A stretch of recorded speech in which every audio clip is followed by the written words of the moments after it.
Episode 290 मोम where are you.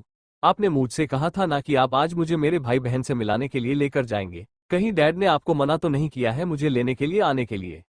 उसकी बात सुनकर मोक्ष की आंखें सिकुड़ गई। उसका ये मशीन का पुतला बेटा भी उसके बेटे रुद्र की तरह क्यों लग रहा है। हॉस्पिटल से आने के बाद ईशानी ने डैनी को अपनी विला में छोड़ दिया था, जहां अभी सिर्फ नकुल ही रहता था। अब आगे वहीं ईशानी ने मोक्ष को देखा जो गुस्से से फोन को घूर रहा था। फिर बोली, ठीक है हम जाते वक्त तुम्हें साथ में ले चलेंगे। इतना कहकर वो मोक्ष को देखने लगी। मोक्ष ने सिर हिला दिया, क्योंकि डैनी कब से रुद्र और रुद्रांशी से मिलना चाहता था। दोनों थोड़ी देर बाद ईशानी की विला में पहुंच गए थे, जहां डैनी बाहर ही उनका वेट कर रहा था। जैसे ही उसकी नजर अपनी मोम डैड पर पड़ी, वो जल्दी से एक ही पल में रॉकेट की स्पीड से उनकी कार के पास आ गया। उसके फीचर्स और चिप ईशानी ने इतनी एडवांस बनाया था कि वो एक ही मिनट में कई किलोमीटर तक पहुंच सकता था। डैनी पैसेंजर सीट पर बैठ गया, वहीं मोक्ष का ड्राइवर उस बच्चे को हैरानी से देख रहा था। और उनके पीछे खड़े मोक्ष के गार्ड्स, जिन्हें डैनी के बारे में ज्यादा नहीं पता था, वो भी हैरानी से डैनी को देख रहे थे। वो सब उसकी स्पीड देखकर हैरान थे। क्या ये एक बच्चा है? इनफैक्ट वो इतने ट्रेन गार्ड ही कर इतनी तेजी से नहीं भाग सकते थे जितनी तेजी से इस वक्त डैनी भाग कर आया था। उन्हें तो अब खुद की स्ट्रेंथ पर ही डाउट हो रहा था। वहीं को बॉडीगार्ड उस दिन राघव के साथ हॉस्पिटल में थे। उन्हें थोड़ी तो हैरानी हुई पर ज्यादा नहीं, क्योंकि वो सब जानते थे कि ये लड़का कोई इंसान का बच्चा नहीं है, बल्कि उनकी लेडी बॉस का बनाया एक एडवांस रोबोट है, जिसके अंदर ह्यूमन इमोशन, सेंसिंग चिप और एडवांस इक्विपमेंट है। इसलिए इसे इंसानों के साथ रहने का गहरा अनुभव होगा। आधे घंटे बाद वो सब राजवंश विला में पहुंच गए थे। डैनी कार से जल्दी से निकल गया तो वहां मौजूद बाकी सभी गार्ड्स भी उसे असमंजस में देखने लगे। डैनी चारों तरफ देखकर स्कैनिंग कर रहा था। फिर जल्दी से उसने अपनी मोम की तरफ का डोर ओपन किया और बोला, मोम ये जगह सच में सेफ और खूबसूरत है।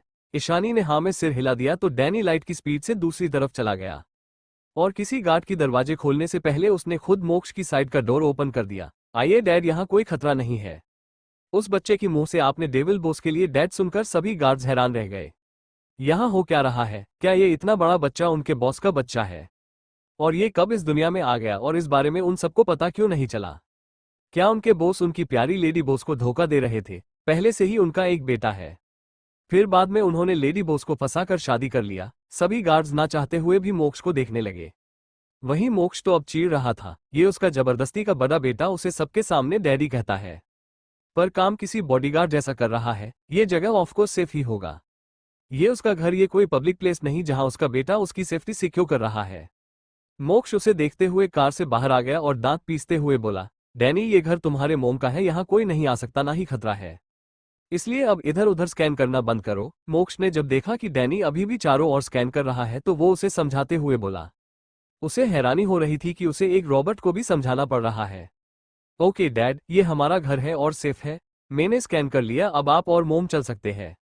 वहीं एक गार्ड जल्दी से भागते हुए अंदर चला गया। वो ये खबर जल्द से जल्द दक्ष और बड़े मास्टर को देना चाहता था कि उनके बॉस एक बच्चे को घर लेकर आए हैं जो उन्हें डैड बुला रहा है।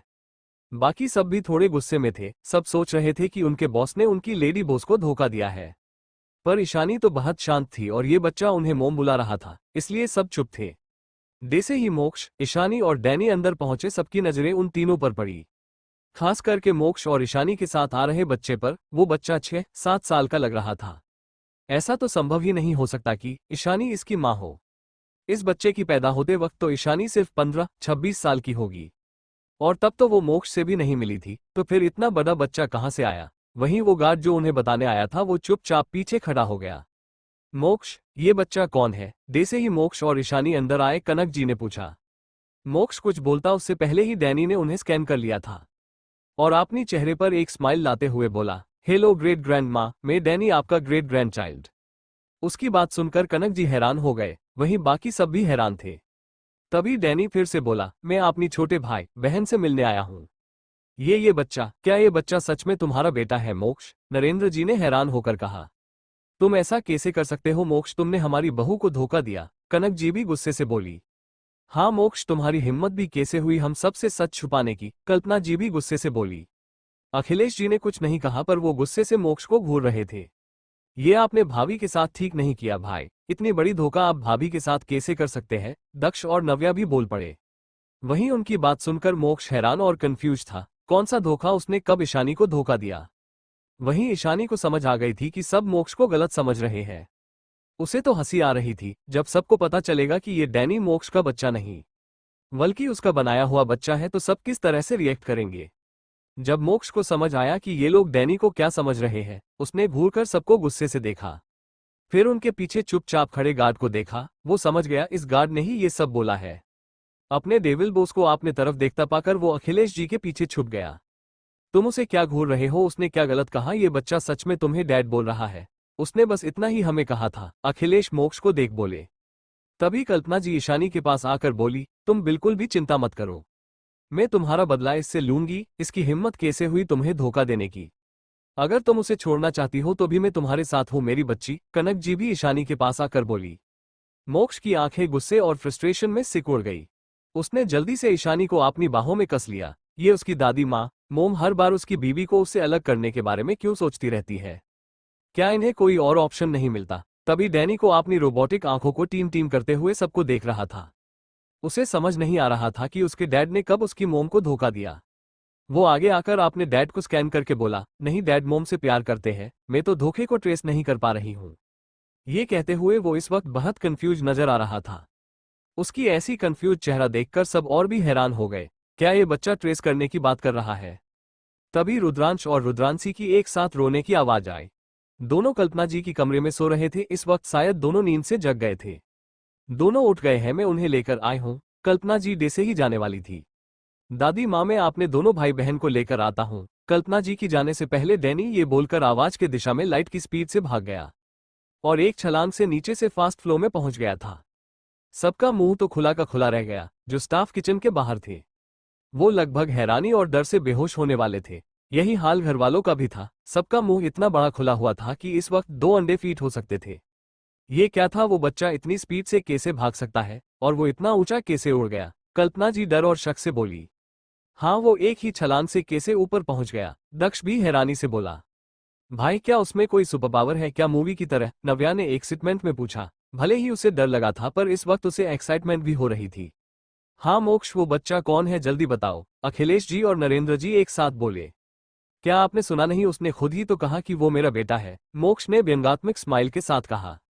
अब जब थोड़ी देर पहले ये सब उसकी बीवी से उसे दूर कर देना चाहते थे तो भला वो इन सबको क्यों बताए? कुछ देर सस्पेंस में ही रहने दो। सब गुस्से से उसे घूरने लगे पर मोक्ष को कोई फर्क नहीं पड़ा। तभी ईशानी हंसते हुए बोली, वो डैनी है, एक रोबोट, उसमें ह्यूमन माइंड और इमोशन के फीचर्स है।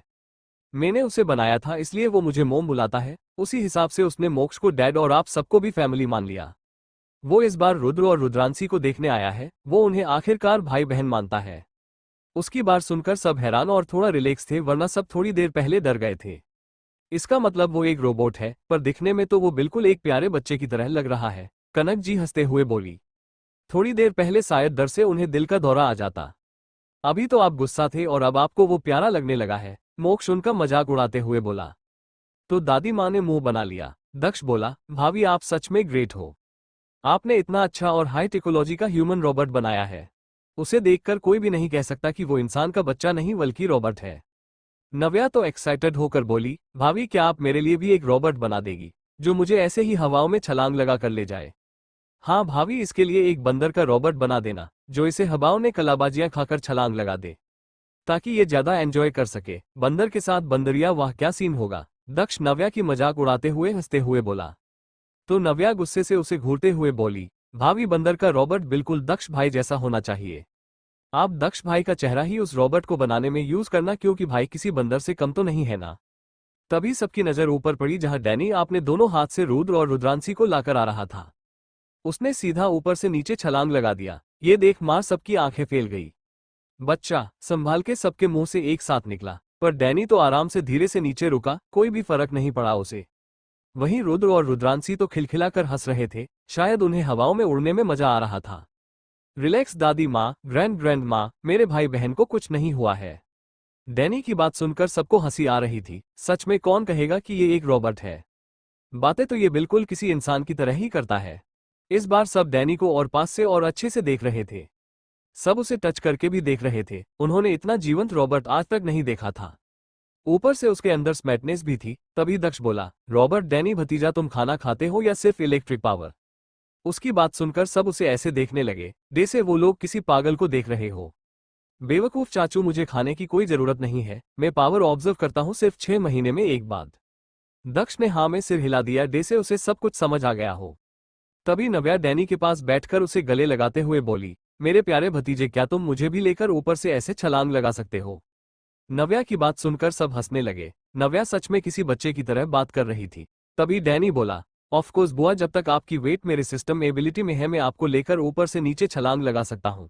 और मेरे एबिलिटी 100 किलोग्राम है, इसलिए आपको मैं आराम से उठा सकता हूँ। उसकी बात सुनकर नव्या खुश हो गई। सच में क्या तुम आपने इस छोटे छोटे हाथ से मुझे उठा सकते हो? जल्दी से लाइक करो यार।